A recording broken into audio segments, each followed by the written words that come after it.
السلام علیکم ورحمۃ اللہ وبرکاتہ۔ آج ہم حاضر ہوئے ہیں ایک ایسی ویڈیو کے ساتھ۔ ایک زمانے میں ایک ایسا نوجوان تھا جو دولت میں بھی امیر تھا اور اخلاق میں بھی۔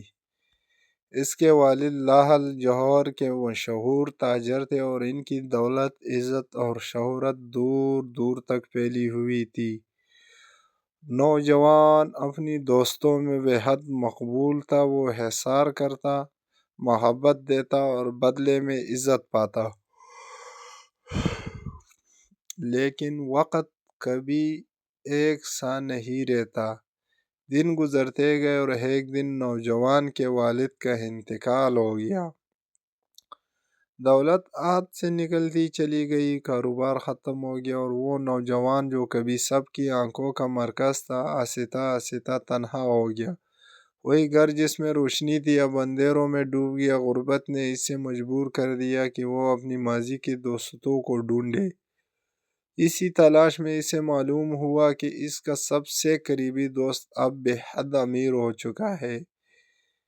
محلات، جائیدادیں اور خادم حشم۔ دل میں امید جاگی کہ شاید آج بھی دوستی زندہ ہو۔ وہ محل کے دروازے پر پہنچا۔ خادم نے پوچھا، کس سے ملنا ہے؟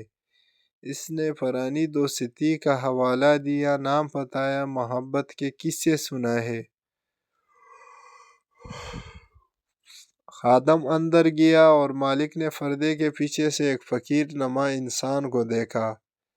پھٹے کپڑے، جھکی نظریں اور تھکا ہوا چہرہ۔ اس نے ملنے سے انکار کر دیا۔ خادم نے کہا، ہمارے مالک کسی سے نہیں ملنا چاہتے۔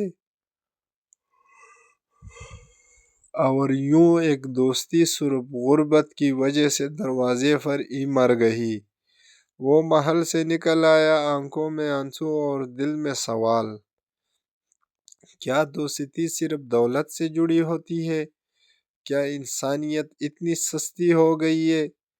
اچانک اس نے دیکھا کہ 3 لوگ بحث کر رہے ہیں۔ وہ قریب گیا، پوچھا، کیا بات ہے؟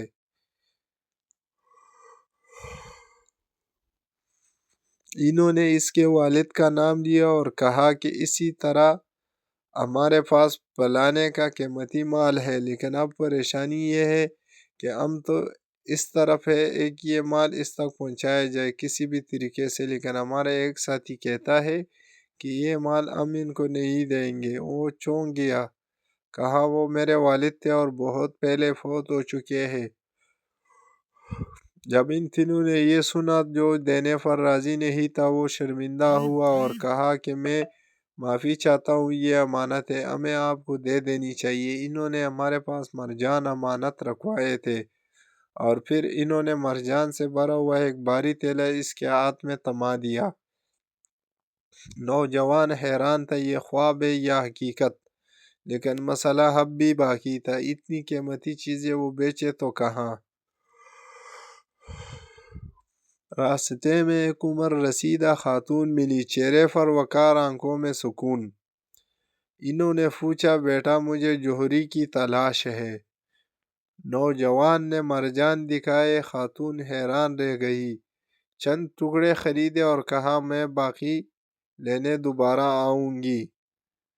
یوں نوجوان کی تقدیر بدلنے لگی۔ دن گزرتے گئے، حالات بہتر ہونے لگے، عزت واپس آنے لگی، کاروبار چل پڑا۔ مگر دل میں خلش باقی تھی۔ اس نے اس دوست کو 2 اشعار لکھے۔ بے حیث دوستوں کے صحبت میں رہا جن میں وفا نہیں تھی، جو امیری میں قریب تھے مفلسی میں جدا ہو گئے۔ جواب آیا 3 اشعار کے ساتھ، اور حقیقت نے سب کچھ بدل دیا۔ وہ 3 لوگ کوئی حادثہ نہیں تھے، وہ ایک چال تھی۔ اور وہ خاتون میری ماں تھی، اور تم میرے بھائی ہو، اور میری آخری امید۔ ہم نے تمہیں بخل سے نہیں لٹایا، ہم ڈرے تھے کہ تم ہمارے سامنے شرمندہ نہ ہو جاؤ۔ یہ کہانی ہمیں سکھاتی ہے، اسی لیے بڑے بزرگ کہتے ہیں کہ دوست کے ساتھ دوست کے ساتھ نمک کی طرح رہو، اگر موجود ہو تو نظر نہ ہو اور اگر نہ ہو تو محسوس ہو۔ اصل دوستی آزمائش میں پہچانی جاتی ہے، نیت صاف ہو تو راستے خود بنتے ہیں، اور جو اللہ پر بھروسہ رکھے وہ کبھی خالی ہاتھ نہیں لوٹتا۔ اگر آپ کو یہ کہانی پسند آئی تو ویڈیو کو لائک کریے، شیئر کریے، اور مزید سبق آموز کہانیوں کے لیے چینل کو سبسکرائب کرنا نہ بھولیے۔ جزاک اللہ خیر۔